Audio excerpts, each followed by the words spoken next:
Welcome back, everybody. Why am I always the one that has to make you to sit down?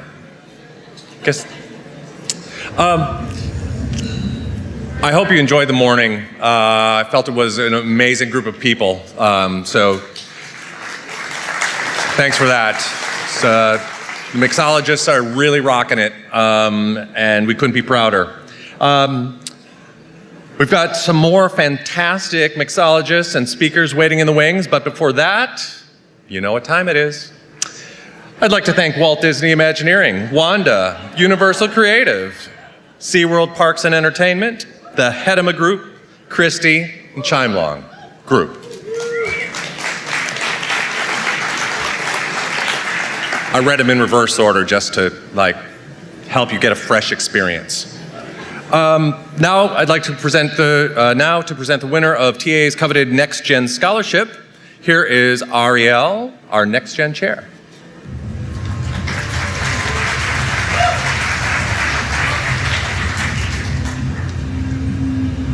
Hi everybody, my name is Ariel Rassel. I'm the chair of the Next Gen Committee. For those of you who don't know about Next Gen, every year we get to recognize a handful of exceptional candidates with scholarships to come to this conference as well as our other events. And the program itself allows so many upcoming professionals to join our industry and work for many of your companies. Each year in Katherine Griffith's memory, we like to recognize an exceptional Next Gen candidate. She was such a voice of guidance and wisdom and leadership for our Next Gen initiative and believed so staunchly in it and was such a strong supporter. So this year, we're proud to announce that our Katherine Griffith Scholarship recipient is Kenya Collins. Kenya, can you stand and wave, please? We had about 40 applicants. Kenya received a unanimous vote for this special honor, so please take a moment, congratulate her when you see her during the break. She's a really outstanding young woman, and thank you all for your continued support of Next Gen.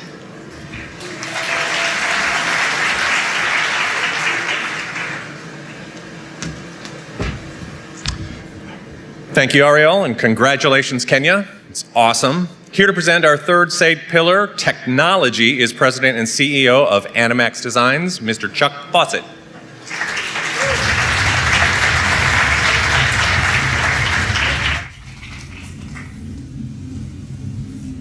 Hi, everybody. Thanks, JP, and thank you for taking the time to mix up such an amazing cocktail of presentations this year at SATE. Can we give a little round of applause? JP and Bettina, love it so far. As JP said, I'm Chuck Fawcett. I'm President and CEO of Animax Designs, an industry leader that uses technology every day to create some world-class animatronic characters for theme parks and attractions around the world. And in my mind, we've saved the best SATE pillar for last, and that's technology. As designers, it can be challenging to keep up with our tech-savvy visitors, right? Especially with all the innovations that are coming our way. Well, this year, I thought that I would take the opportunity to have some fun and bring a little bit of that innovation to something that is near and dear to all of our hearts, SATEoki. Yeah. Now, while I know it's not the main reason we're all here, it is one of the highlights of SATE, right? And so, as the official technology sponsor, I decided to bring some cutting-edge technology to help wake us up after lunch and get us ready for tonight's event. How's that sound? Good? So, would you guys like to see it? Okay.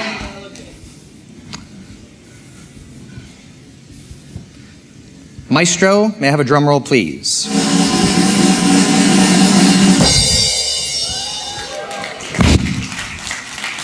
And I give you the SATEoki 9000.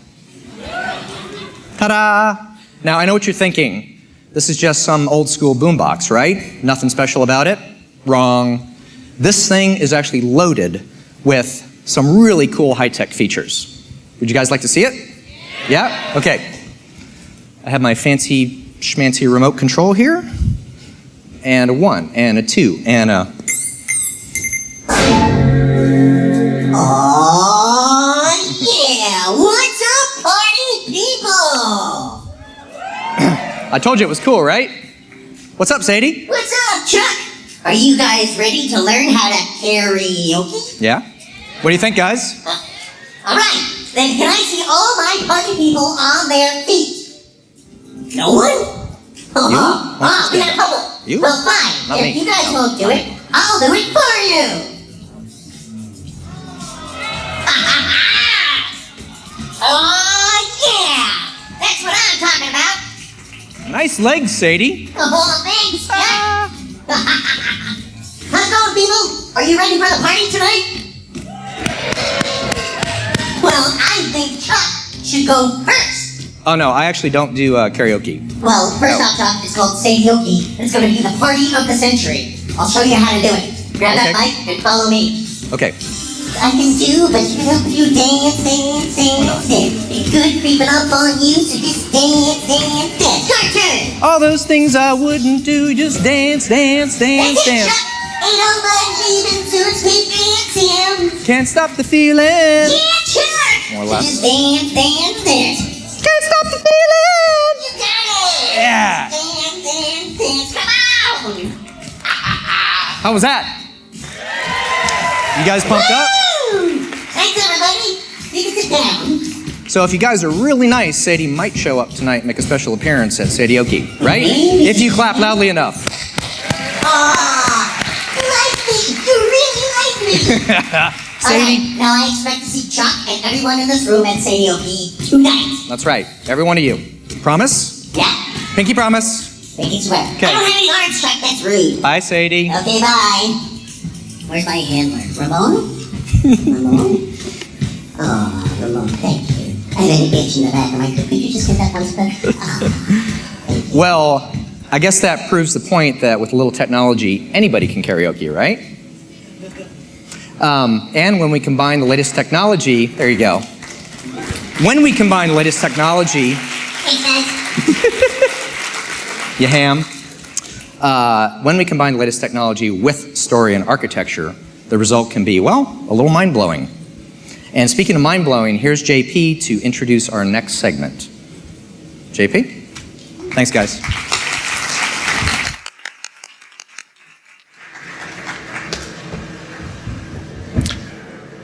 Parks, castles, town squares, planned communities, and theme parks. When walking through well-planned space, you can hear the story in your head. Our mixologist, Fran Boettcher from AECOM, has brought together an award-winning team of planners, landscape architects, and dreamers that bring magic into the world. Landscaping is more than plants and hardscape. The tools these artists work with are changing as rapidly as our world. This diverse group of professionals are pushing the boundaries and redefining landscape as we know it. I'd like to introduce Fran and her team of amazing folks.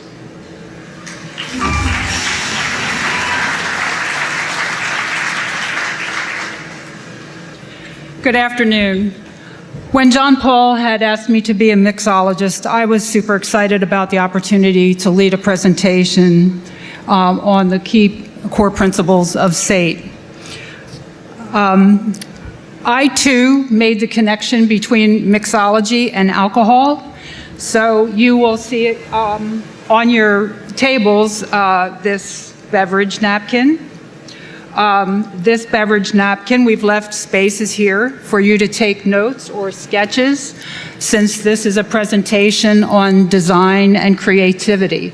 So a lined notebook did not seem suitable. As far as the beverage, I was restricted from bringing beverages, adult beverages, into this conference. And at the party last night, there may have been some flying rumors about this woman that has 500 mini bottles of alcohol in the trunk of her car. Please disregard that. Moving on from Sadie, the power of place. Walt Disney World is 25,000 acres. It is twice the size of Manhattan Island. Universal Orlando is embarking on a major expansion of its resort here. First with the endless summer resorts on Universal Boulevard, and then moving further down the boulevard to the area around the Orange County Convention Center, where they are in the very early planning stages of a new gate. So Our theme park planners today are faced with many challenges as it relates to urban design. With that said, let's talk about the terminology associated with our presentation. Area development, that's everything with regard to the natural world. Horticulture, landscaping, land grading, paving, planters, bridges, rockwork, water bodies, lighting, artwork, and other similar elements belonging to the natural world. And then placemaking. This is more about the physiological side of the body and the mind, and the actual user preferences, the aesthetic preferences of the guest. Landscape architecture today is really the centerpiece of urban design. And with that, landscape architects are not only dealing with bringing residents closer to nature, they're dealing with such issues as environmentalism, engagement, knitting back together neighborhoods, and connecting cities. We will have a Q&A at the end of this program. Hopefully, we have a lot of slides to present. And as I've gotten to know my distinguished presenters a little bit more, I think I would like to kind of get into a debate about urban placemaking and the work that's being done in the public realm, and whether we can take some of those fresh ideas and bring them into the theme park realm. Will commercialism and the imaginary worlds that we basically create inspire us to include some new ideas, or prevent us from being able to do that? Here are our design professionals. Ignacio Bunster-Ossa, design principal with AECOM, a Harvard Loeb Fellow. Ignacio has 35 years of experience in designing signature public places. He is a proponent of what is known as landscape urbanism, which is really leveraging landscape to basically be able to create green infrastructure, bring together communities, and art. Sitting next to Ignacio is Kate Larson. She is a graduate of Harvard and Brown universities. She is both a licensed architect and landscape architect for Snøhetta. Kate, as well as myself, and many of us in our industry believe in the integration of landscape architecture and architecture. We can create better public places working together, creating more highly functional, vibrant integration. Cliff Garton. Cliff Garton is also a graduate of Harvard. He has his own company. He's a sculptor. He has his own company in Venice, California. Cliff's core design philosophies are around the material of sculpture, social history, and ecology, and how that basically brings a presence to public space. And last but not least, we have Jerry van Eyck. He is a graduate of Eindhoven University in the Netherlands. He is also a professor at the University of Pennsylvania. So we have here a very distinguished group of practitioners and educators who are going to talk with you about what are really cutting-edge ideas out there in terms of design process and creative thinking in the public realm.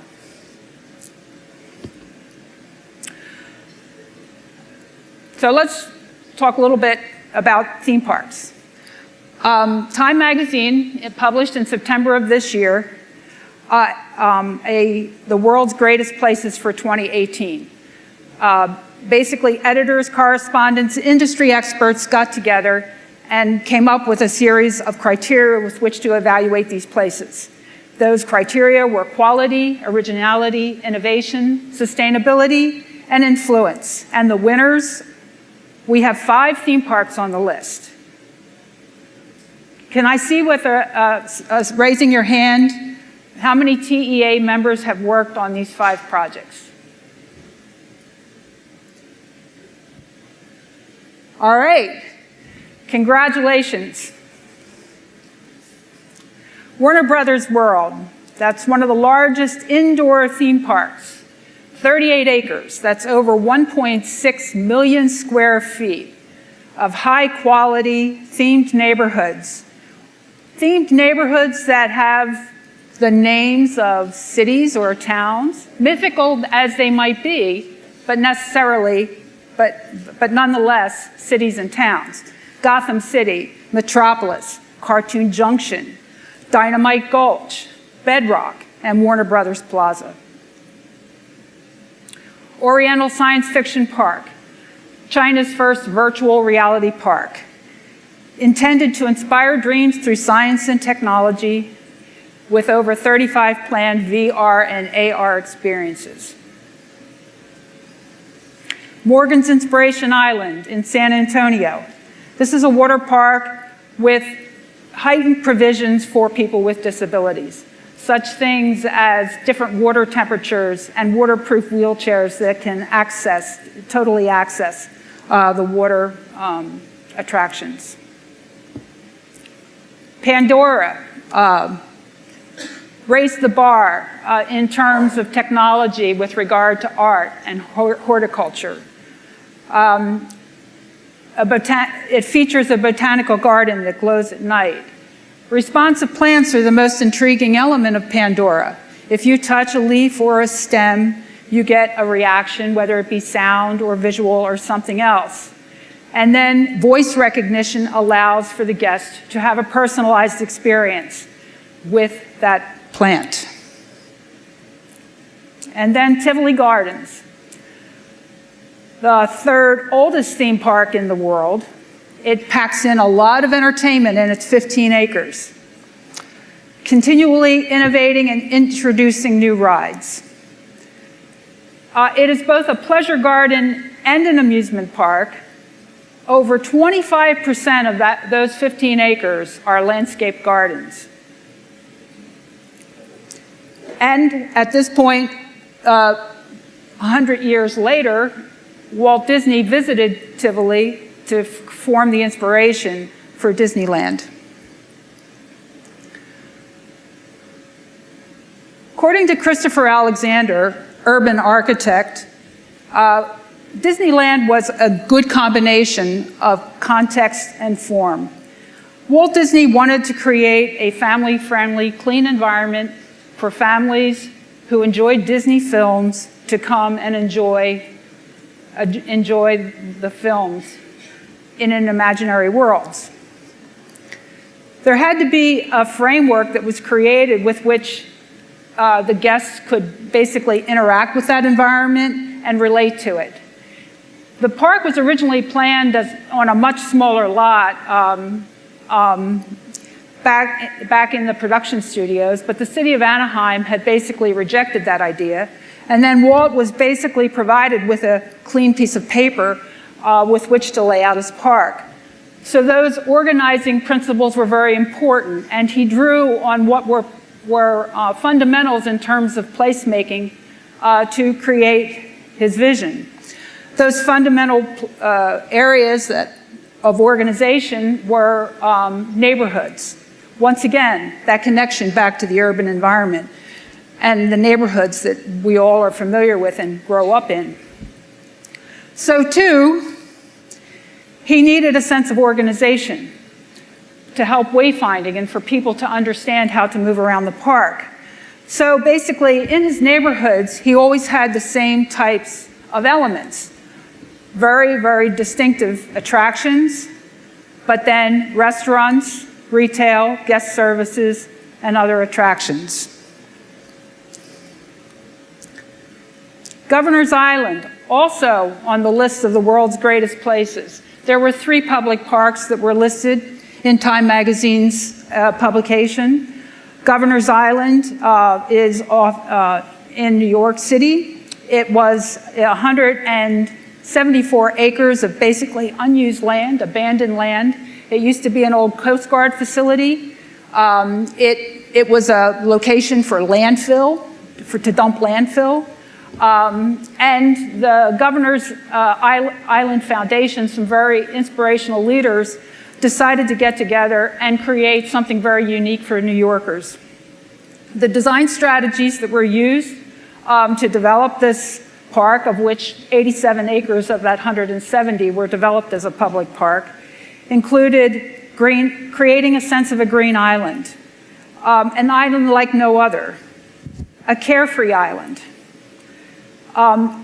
As the visitor moves from north to south, there's a choreography of undulating hills, a sense of drama, framed views, terrific panoramas of Manhattan and Brooklyn, various habitats, whether it be terraces or wetlands or gardens. But I think what's most unique here are is what's called engineered nature. The design team spent a great deal of time basically on site looking and observing the macro and microclimatic features associated with the island. And they were looking to whatever they were developing on this property with an eye to the future and future generations. So really the idea behind creating the hills was really to raise the elevation of the hill up to the 100-year floodplain for the year 2100. By doing that, that allowed plants to grow, because up till then, no plants could survive in that environment. So that really is where technology, inspiration, and function come together to create just what is a really outstanding guest experience. And by the way, Jerry Van Eyck was a design principal with West 8 and was instrumental in designing the park. So what are the ingredients of great urban placemaking today? Jan Gell and Fred Kent from the Project for Public Spaces in New York City would say that there were 4 major ingredients of great urban placemaking. That's access and linkages, uses and activities, comfort and image, and sociability.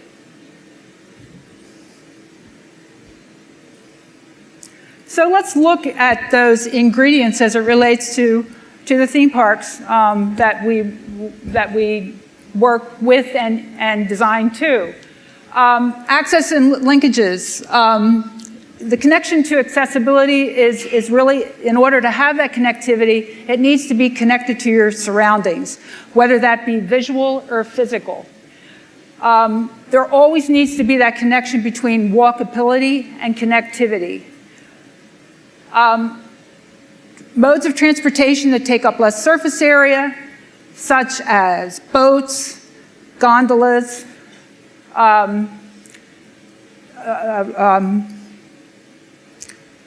dedicated busways, are all effective means of making that connectivity between the parks. In particular, I want to point out some of what I believe are the successful applications of applying that connectivity, and that being the garden walk at the wonderfully walkable Universal Orlando, and hope that that kind of walkability can continue as the park expands down Hollywood Boulevard, and certainly the highly kinetic means of transport for the gondolas that are being introduced at Disney.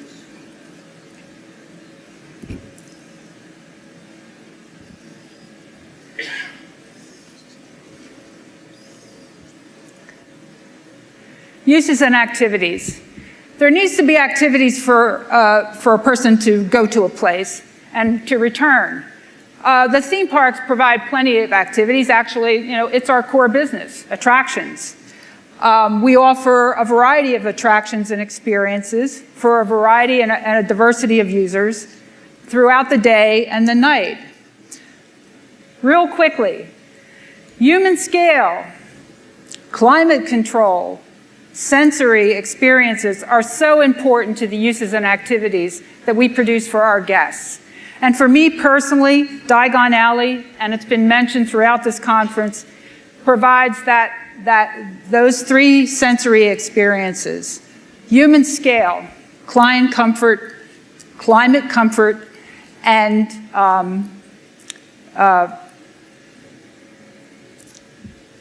sensory perception. Comfort and image.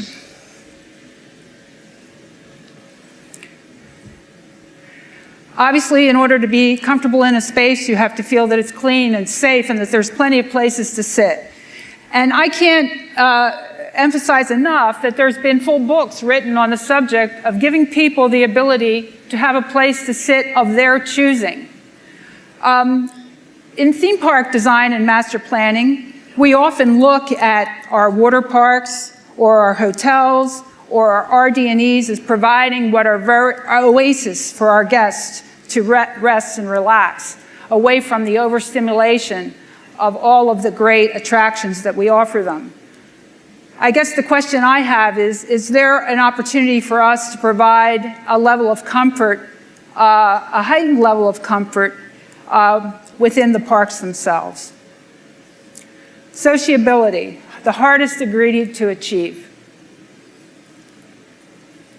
When we talk to our friends, we engage with our neighbors, we are in conversations with strangers. In a place where we feel comfortable, we have a much stronger connection to a sense of place.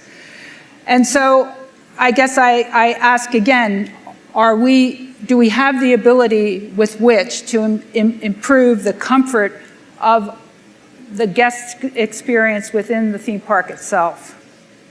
Let's look what social media is saying about Disney in terms of the guest experience.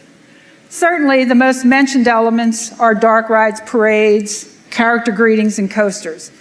And certainly the quality of the food, the water rides, all very most memorable elements of the park. Most complimented elements: entertainment, the theming, the environment, the food, the service, fast passes, discounts, and events. Areas for improvements: queues, crowding, are the most mentioned elements. Now, there's a pro and a con to this. Obviously, if the park's crowded, then we're doing our job because people want to come to the park. So it's actually a plus. But what do we do to relieve the crowding? Mothers have mentioned that the crowds are almost overbearing in terms of just their experience with their children. Is there something that we can do within the theme parks to provide an area to, once again, just to be, to relax, to get away from the overstimulation and the crowding and improve the comfort level? I think theme park planners are considering these kinds of things. At Disney Shanghai, the hub was expanded to include a huge park of water features, seating and gathering areas, and lots of landscape. And I know that with the future parks that are being planned here in Orlando, a similar type of approach is being planned in terms of providing free access to public places for, once again, to promote socialization and comfort associated with the entire theme park experience. So with that, I'm going to turn it over to Ignacio and to Kate to talk about their project. Which is about the push? You push the green one. Oh, righty. Can you do it in 6 minutes? Good afternoon. I'm Ignacio Bunster. This is Kate Larson. I represent AECOM. She represents Nohera. We've been working together for over a year in this fantastic project in Hawaii. I would ask you to raise your hands if you've been in Hawaii, but I can't see very well with the light, so don't bother. But it's extraordinary, the dot in the map, how far it is from any coastline and that anybody would go there.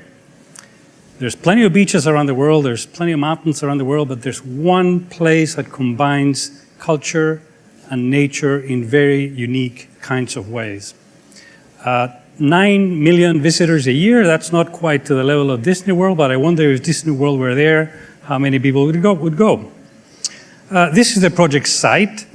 It's in Honolulu. You see Waikiki over there to the left. Beautiful beaches.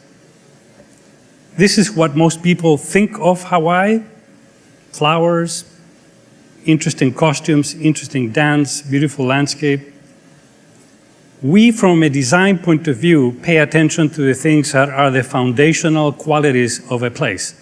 By that we mean geology, the way water works, the water cycle, and how people have adapted over time to places like this.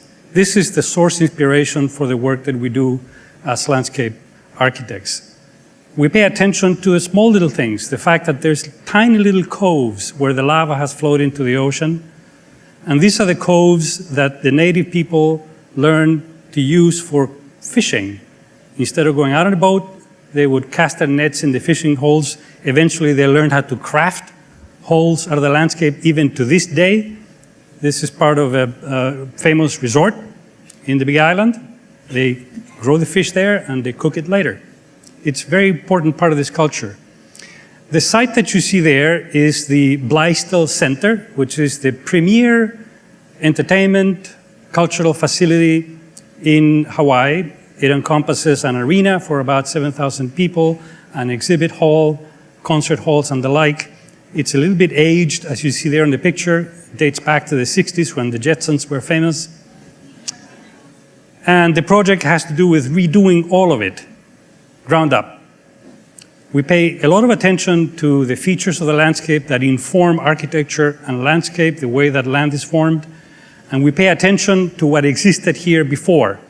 This is the Ward Estate. This is the same view you saw with the big buildings and the water behind about 100 years ago when there was just nothing. But this was a plantation. They grew coconuts and they did fish ponds. You can see the architecture and what this looked like from a historic document. And what they did on that site, they gathered in the shade, they congregated for parties, they dined in comfort, they walked around the gardens, and they played music. That's exactly what you see there today. So there's a historical arc that relates nature and landscape, and I think Kate will describe that in more detail as to how the design evolved.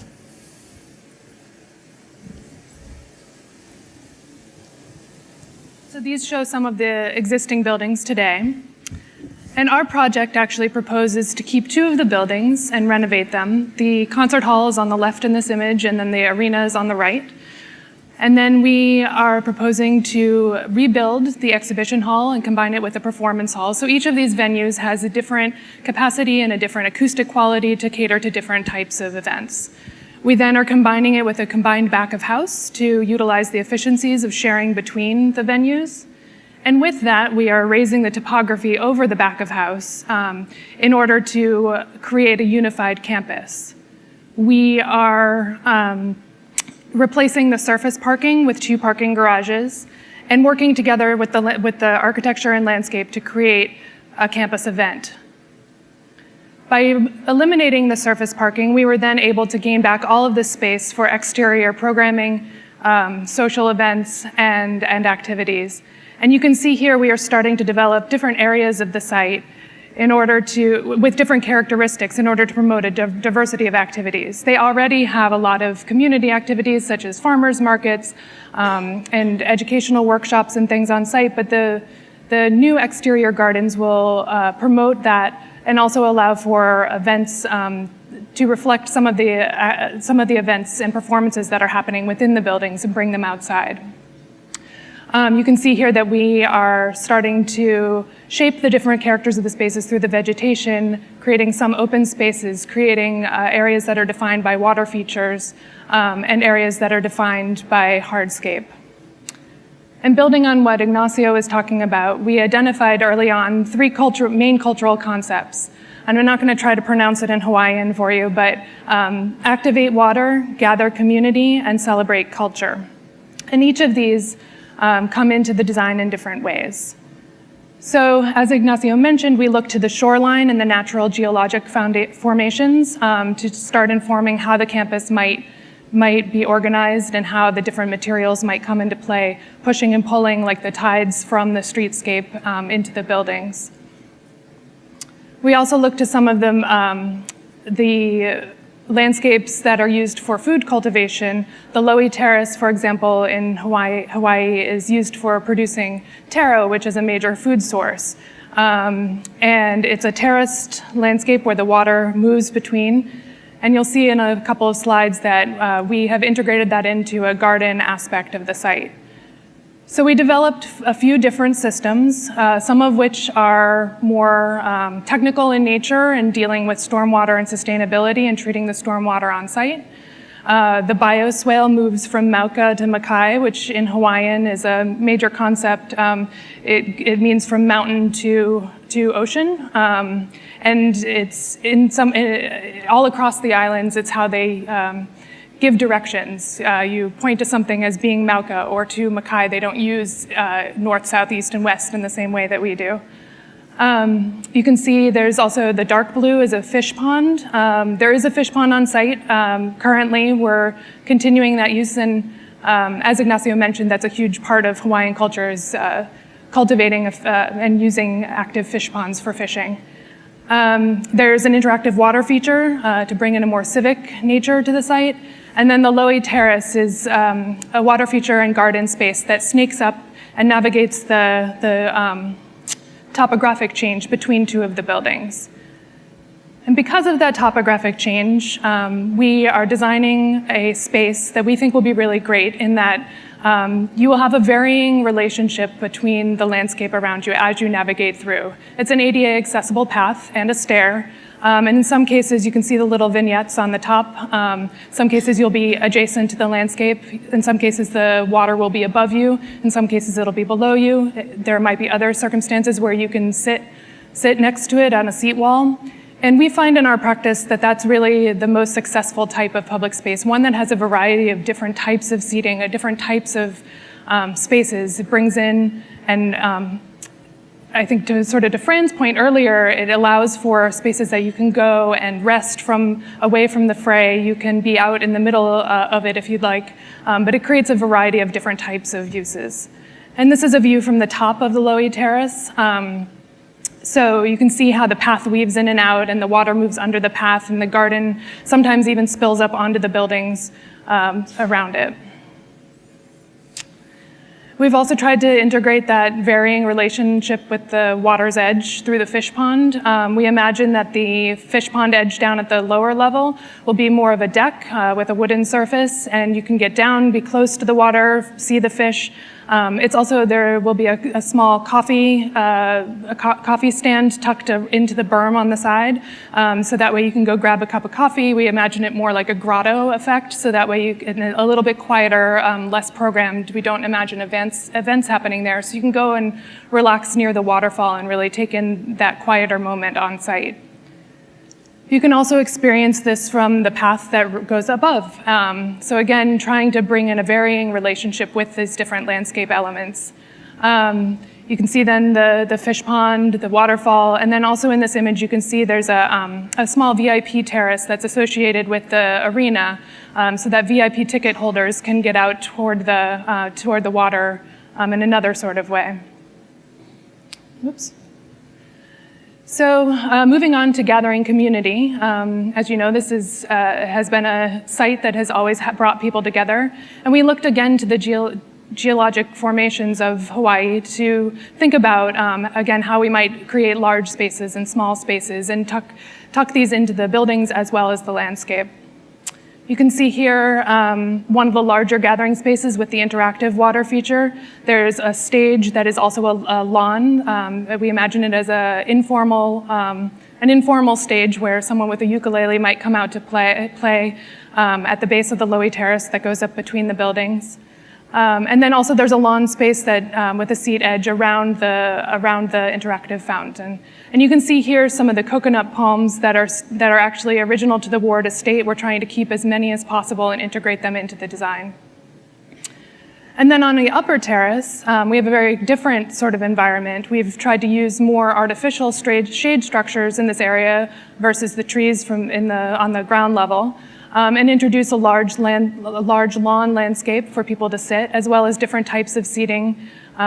Up here you can see a stage that is strategically placed adjacent to the arts ensemble on site, so that, and there are locker rooms that support the function of having hula dancers come out and entertain the people out on the lawn. We bring some of these ideas into the interior as well. At Snohetta, we are an interdisciplinary firm, and we work closely landscape architects and architects.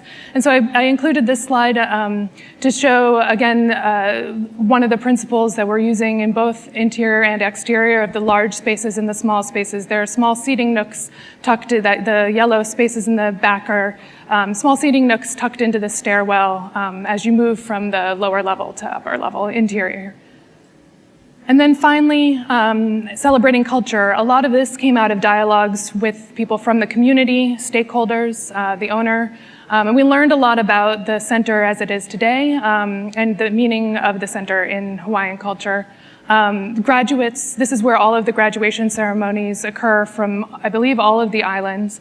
And so we talked a lot about creating a space that they could, a grand stair, so that way graduating classes could line up and have their photographs taken, again with vegetation mixed in to create a lovely backdrop. Perhaps some of the landings could start to be shaped and be larger, so that way groups could gather. And then another way we've started to bring in the culture specific to Hawaii is through the vegetation itself. We're working with a local landscape architect. And on the terrace, for example, the plant beds are all correlate to the specific colors of the particular island. So each island has flowers and colors that they use in their particular leis that are specific to that island. So each of the plant beds will be themed upon that. And then finally, at the War Memorial Plaza, that was another opportunity we found to bring in culture to the site. We spoke with veterans, and we learned a lot about how the active service in the military is a huge part of their culture, and there's a real point of pride because, as Ignacio mentioned, Hawaii is so remote. They really see it as a way to take the Hawaiian culture and bring it to the world, and then after the military service, come back to Hawaii and bring the world back in. So the War Memorial Plaza, or the War Memorial, is something that they already have on site, and we found this plaza as a way to celebrate that. And we're looking to integrate ideas such as paving patterns that might be themed, you can see on the left, with patterns that radiate out to sort of tie into this notion of bringing the culture out into the world. They may have, up on the top left, you can see an example of Hawaiian tapa cloth. So we're trying to work with local patterns. We may use an idea of intersection or motifs that are or are unique to Hawaii, but we see this as an opportunity to potentially work with an artist down the road as the design develops as well. And of course, that all will tie into the overall materiality and landscape of the center, and honoring the buildings that are currently on site, and understanding that this is already an important place, and that the culture that already exists is really, at the Blaisdell, is really important. We've tried to, every time we do an intervention adjacent or near an existing building, we try to be complementary rather than distract or detract from the existing site. And so while the Blaisdell is already a very successful entertainment venue, we're really hoping that this landscape will be a place and a destination in of itself, and that by providing these different opportunities for the events to spill outdoors, and by providing a place for people to be on site for a little bit longer, we can really help bring the Blaisdell into the next 50, 100 years. That's it. Got it.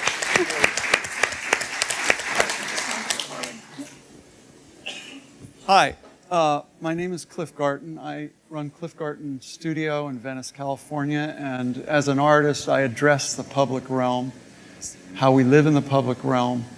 And the first piece that I want to show you is called Uber, short for Misstrauen des Überbewusstsein. I also have a studio practice of which this piece is a part, and I'm showing it to you because of its particular, the particular way it orients the body in space. It is my body, which is taking a cast of my body and then immersing that into a tank with a solution which is capable of growing crystals, and when the crystal growth is where I want it, I pulled it out of the tank. The crystal is an earth element, but its tendency is upward towards the heavens. And I see landscape as us being caught between heaven and earth.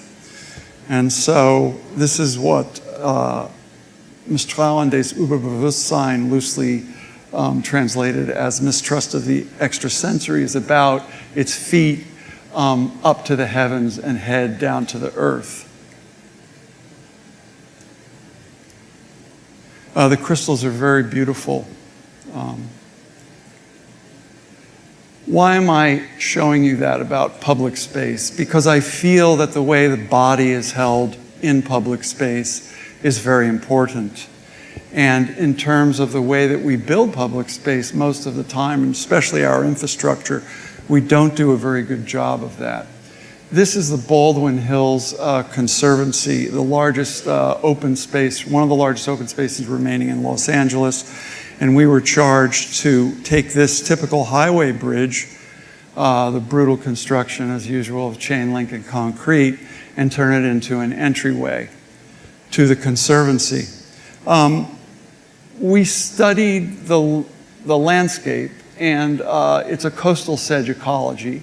One of the main characters is this western fence lizard, whose pattern we studied in the computer, and then applied that to these undulating anodized aluminum panels which form the deck of the bridge with the pattern of that lizard. So something very small from the landscape becoming a part of the infrastructure at a very large scale.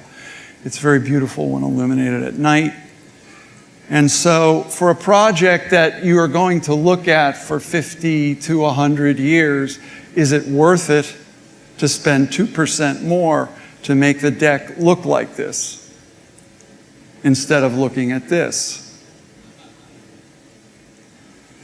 I'm advocating that we are held in public places by the materials and their materiality, and these materials can caress us or they can repel us. This bridge has a sense of light. It's transparent. The work we did on the deck changes the bridge, allows the landscape in, allows us to perceive the sky in a new way, and plays with light and shadow. And as with all my work, takes on a new character when illuminated at night. Another project in infrastructure is the Calgary 7th Avenue Corridor Light Rail, which is basically configured off of the cruciform for a railroad crossing. And this drawing in the center shows the rotation of that sectional rotation of the cruciform, which forms the sculpture, which is sheathed in stainless steel rods that create a moire mimicking a switching of the tracks.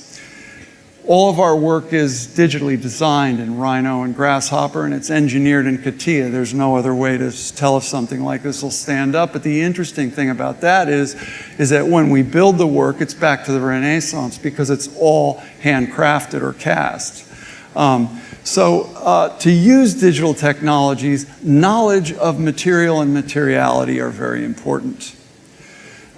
They form the ends to each gateway station on the 7th Avenue corridor, and they catch and play with sunlight during the day. Here you can see the cross rotating up through, and LED light at dusk, but at night, and it's dark a large part of the year in Calgary because it's so northern, so the LED is functioning. The interesting thing about these is that we work with the transit corporation to integrate the sculptures into the visual identification system for the trains, or the GIS system, so that when trains arrive, the sculptures turn green, as at this train on the right is. And when trains dock, it's rose, and when they depart, as this train is, they're blue. So it cues people into, I think my slides are discombobulated here. It cues people into, when the train is coming.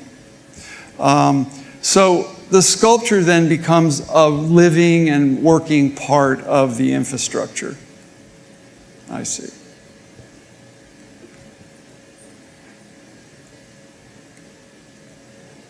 Looking up at the sculpture and the last sculpture at City Hall.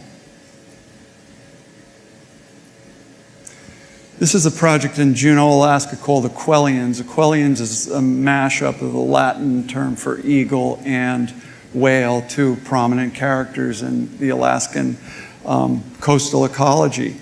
The project was, you could see the seawalk on the left here.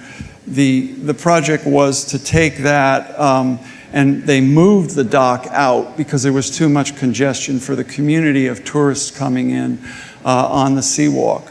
So the interesting challenge, besides what was the form of the sculpture, was how would it be positioned within this infrastructure? And what you see here is called a dolphin, which is where they used to tie the ships up. And it became, this nautical infrastructure then became the pedestal for the new sculptures, which march down the dock and form a new promenade for the community and are illuminated at night. So I always tell people that public art is economic, it's social, and it's aesthetic. We addressed the economic lifeblood of the community by creating a new entry platform for all of these cruise ships that arrive all summer long. Plus, we freed up the space on the dock and created a new seawalk along the dock for the community.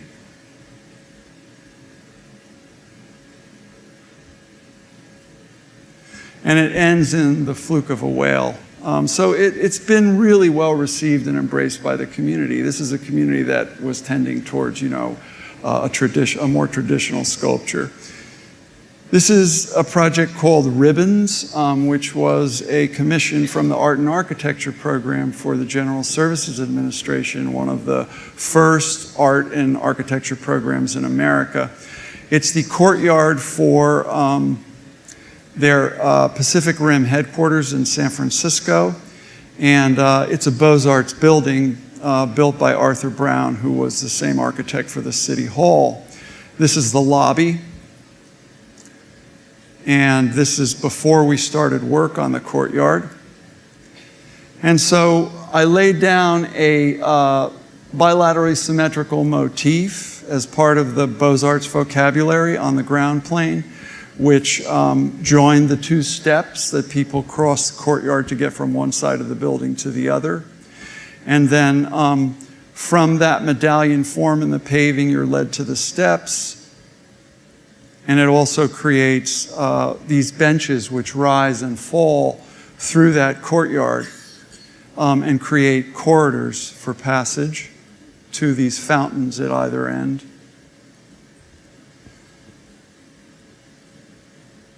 But the interesting thing was we were going to do this in granite, but it was too expensive. So we went to concrete, and it's become a new material for us. We found QCP in Norco, California, who we work with on a regular basis now, but it was a way to get a lot of beautiful forms out of one mold, thus cutting costs and saving the budget. But the other interesting thing about concrete as a material is one material can be surfaced in 4 different ways: acid etched, polished, sandblast. So you're getting a lot of richness out of the rock that you put in the material, and it almost looks like stone. And it's also very lyrical and sensuous when used sculpturally. These sculptures are seats. Most of the sculpture that I make accommodates people and creates places for people. I call this landscape sculpture.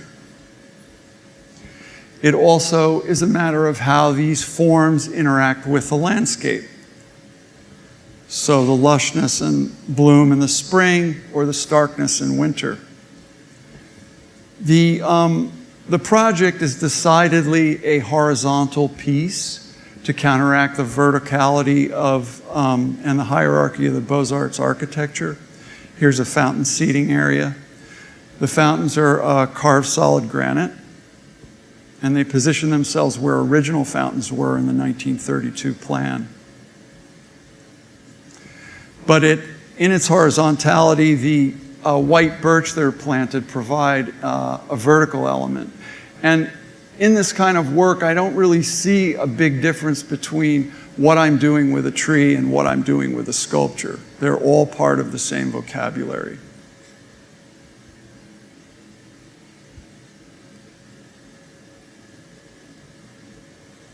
I'm going to move really fast through these. This is the new Google campus in Sunnyvale, California, where we did these entryways for 5 buildings on a 54-acre campus. But the point is that the fountain, the concrete seating, the paving, the lighting, the landscape screens, all of these things come together in a beautiful way to create a very nice place for people to be in and interact.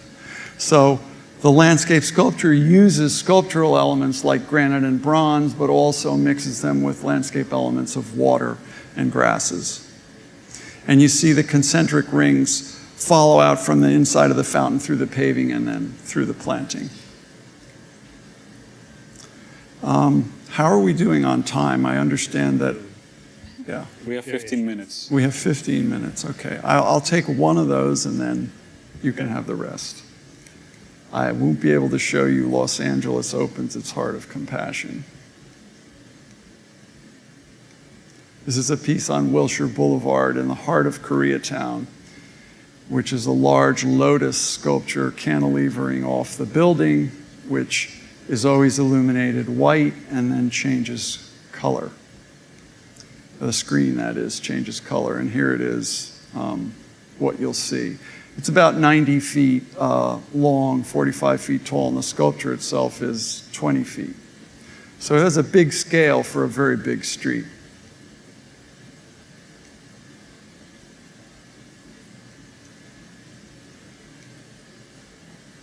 This is the I Am a Man Plaza in Memphis, Tennessee, which was a project designed as part of MLK 50 to honor the sanitation workers and on the anniversary of the death of Martin Luther King, who came to Memphis to support them when they were striking and carrying these signs. This is a seminal moment in the American Civil Rights movement. These are some of the sanitation workers now in their 90s in front of the sculpture. The Reverend Jesse Lawson, who was with King and brought him to Memphis to support the strikers. And here's the sculpture illuminated at night with a dedicatory wall behind it. The marble gates frame the sculpture and open to it. And there are quotations from strike leaders and Dr. King etched into the marble gates. And the marble gates then start at 5 feet and go down to grade and become seats where you sit, interact with the text, and that then moves into a granite timeline ellipse. And there's a dedicatory wall with the names of the 1,300 strikers.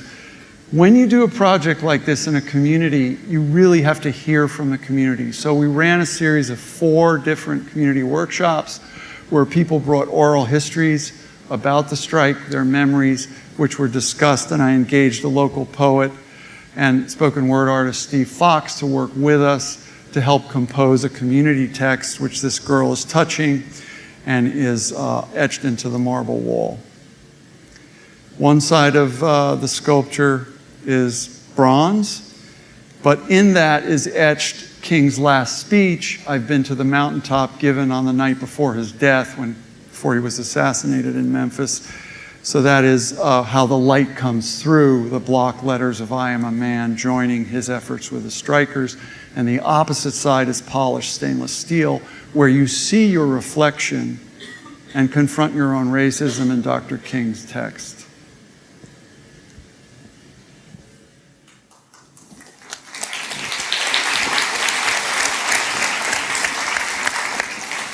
So let's perform a miracle in the remaining time that I have left.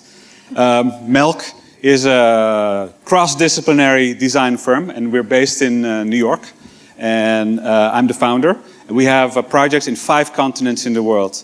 And we're focused on design in the public realm, and we're focused on the built environment. And if you look at the projects that we built and have built, you can conclude that they're all different. They're completely different. There's no similarities between any of those projects. And we think that's very important because every project should be coming from the context, right? Every situation is different. Every client is different. Every community is different.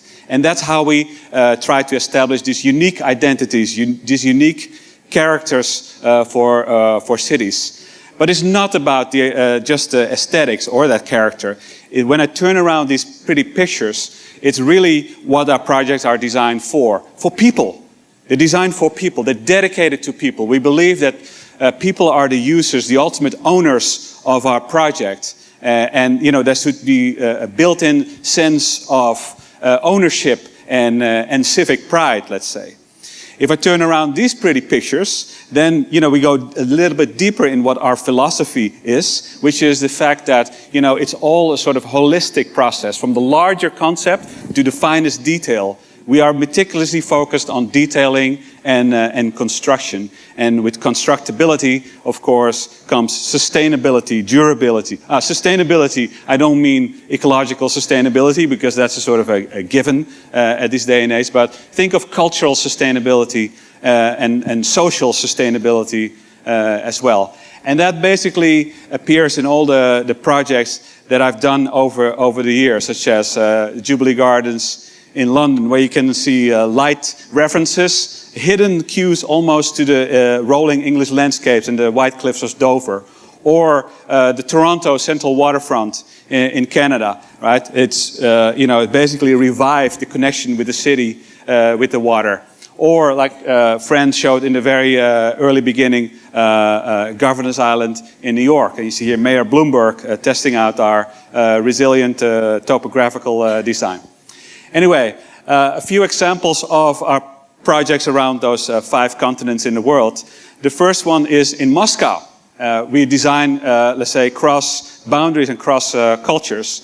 And this is, when I learned about this project, a fantastic symbol. This is this says in Russian "Zil," and it's basically Zil was the, let's say, the Soviet Rolls-Royce. So it's a very Brezhnev used to drive in this thing. So and because of perestroika, of course, this whole market collapsed, and everybody's now buying Toyotas and Chevrolets and Audis. So basically, this giant car plant went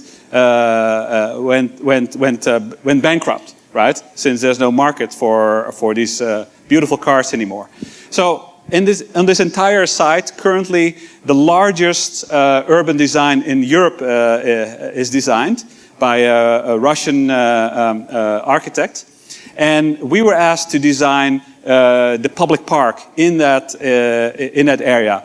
The client, which is a private developer, this is a privately owned public park, wanted us to create a unique park, and his only reference was do something like Parc La Villette in Paris. So the site is 25 acres, and we said, okay, if we start making a design for this park, we have for 25 acres of park this amount of stuff, of clutter in our park. And you know what we do? We're going to consolidate that, all these lighting elements, playgrounds, speakers, planters, in one singular element. The original name was Caterpillar. So one 2-mile long element that basically consolidates all this park program. Besides, it delivers an extra dimension of experience going through the park. Imagine you can take the traditional route, but also take the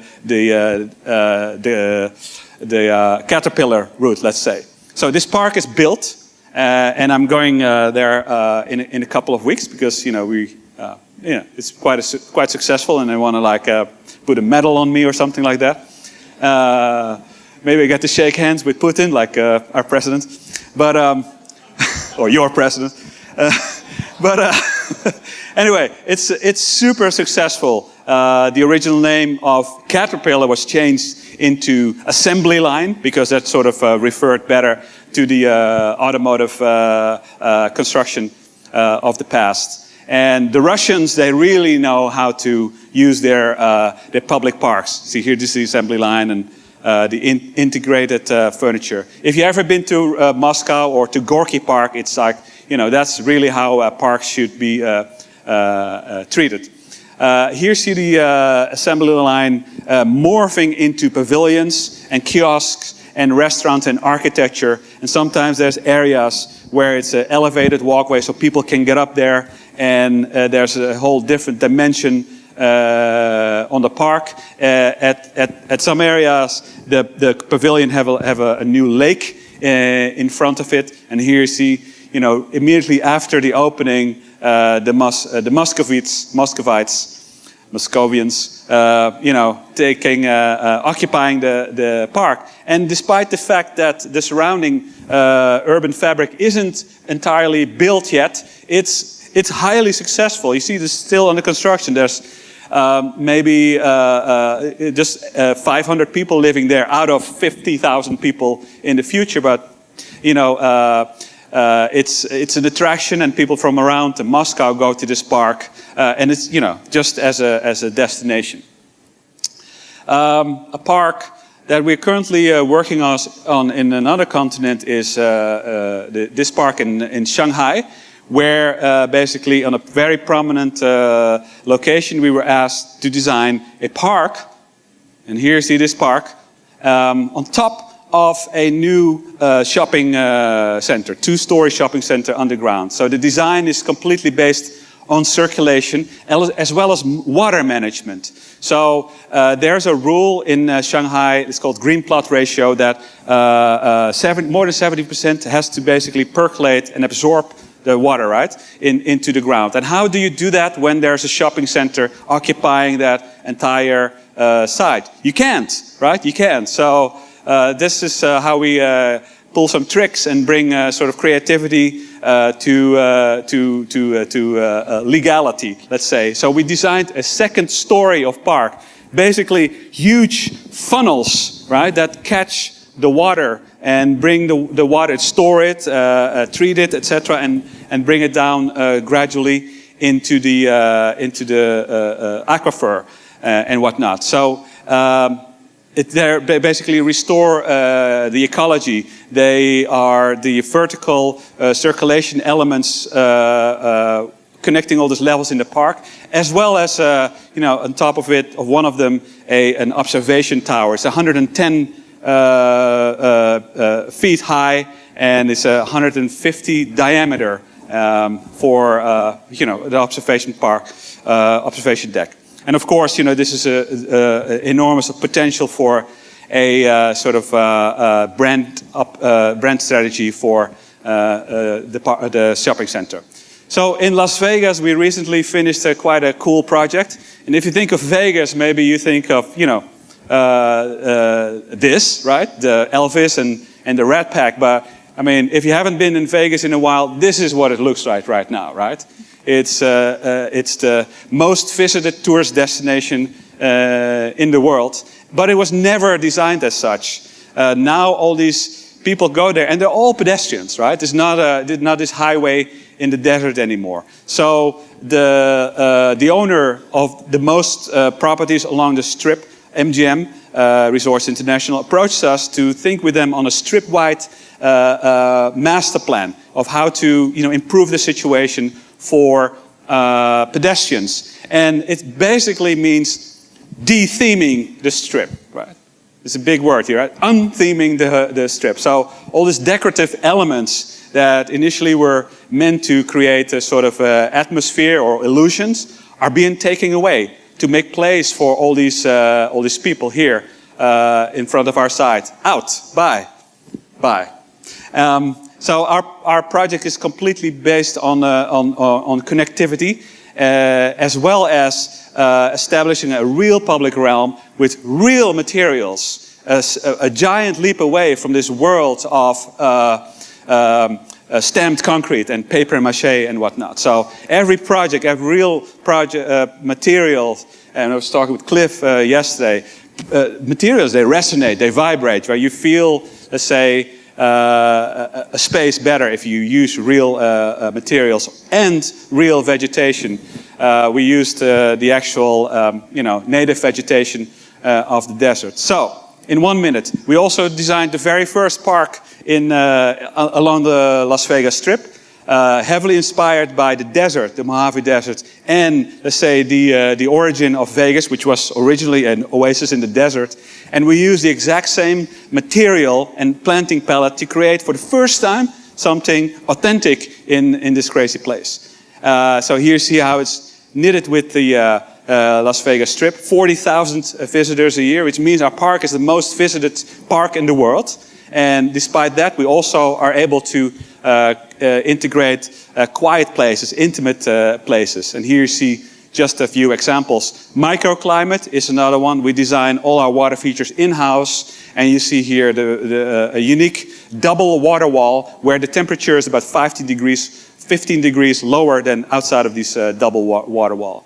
Trees in the desert are low, so we designed soaring artificial trees, let's say, with shipbuilders, double curved technique, all documented in-house.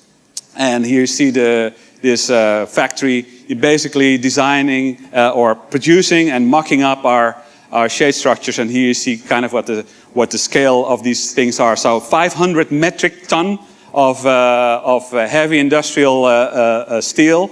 But they look light, right? They give a sort of a light feel to it, and nice microclimate and shade. So the park attracts many people, like I said. Beautifully lit during the night. The shade structures tie the park back to the craziness of the Strip, and it's a very cool project. You should go and check it out. Our client surprised us with this, the logo on the patch of the park police with our shade structures. Just indicating that landscape design can become sort of a very important, not just an amenity, but also a brand component of a space that you design. But not just that. The main takeaway from this project for us was the fact that not just tourists go there anymore. Also, the local community flock to this park. Some of us are New Yorkers, and it's hard to imagine for New Yorkers that you go to Times Square just for fun, for relaxation, right? But that's basically what happens in Vegas. The local community taking ownership of this park and referencing and nicknaming this project the first neighborhood along the Strip. So that was it in a nutshell. Melk, based in New York. The word milk, very often people ask me, where does milk come from? Well, like my cute accent, milk is a Dutch word and it means milk. So when I have to answer where does milk come from, I say from cows. Thank you very much.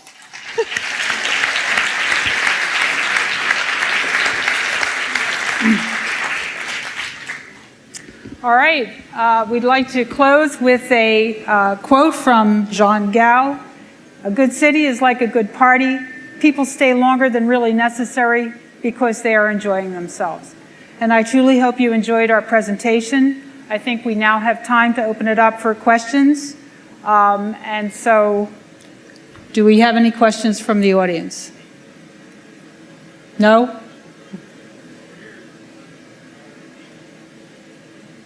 Okay, we have no time for questions. Sorry.